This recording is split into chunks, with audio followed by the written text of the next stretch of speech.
Assalamualaikum warahmatullahi wabarakatuh. Perkenalkan, nama saya Mustika Sari dari kelas MNJ 18FF.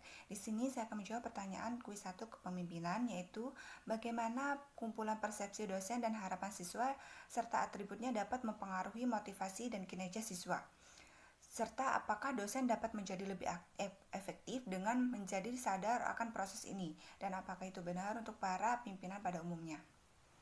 Jadi menurut saya bahwa persepsi dosen dan harapan mahasiswa itu dapat berjalan efektif apabila persepsi dosen dan harapan mahasiswanya itu bisa sejalan.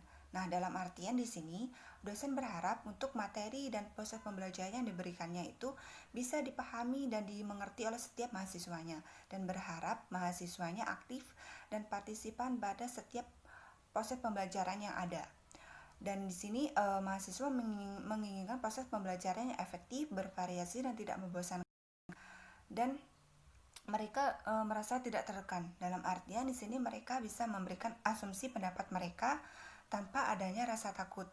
Dan mereka juga bisa berdiskusi dengan dosen terkait materi yang memang belum mereka pahami. Dan untuk atribut itu yang digunakan untuk mempengaruhi motivasi dan kinerja mahasiswa. Di sini metode pembelajaran yang diterapkan tidak harus efektif, yang mana antara dosen dan mahasiswa ini tidak terlalu berjarak, dalam artian mahasiswa tidak canggung untuk berdiskusi dan menanyakan terkait materi yang memang mereka belum pahami.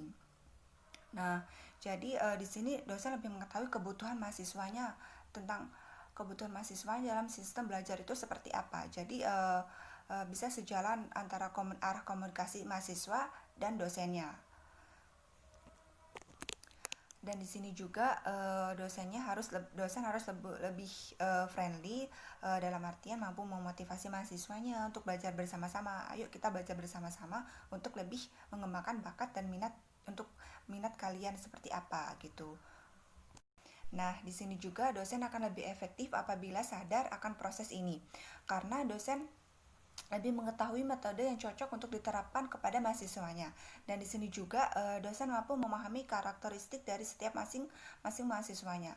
Dan itu benar untuk pada pimpinan pada umumnya, karena seorang pemimpin harus mampu mengerti dan karakter dari setiap bawahannya, agar bawahannya ini tidak menganggap bahwa pemimpinan saya ini otoriter, saya takut untuk memberikan pendapat. Jadi bawahannya tidak sungkan untuk memberikan pendapatnya. Di sini juga pimpinan bisa mengetahui apa yang menjadi keinginan serta kebutuhan dari bawahannya.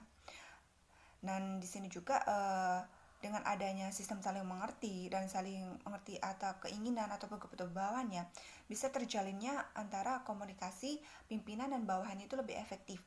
Ya, ketika komunikasi pimpinan dan bawahannya itu efektif, akan terjalinnya satu arah tentang tujuan dari organisasi tersebut, akan berjalan lebih efektif dan efisien.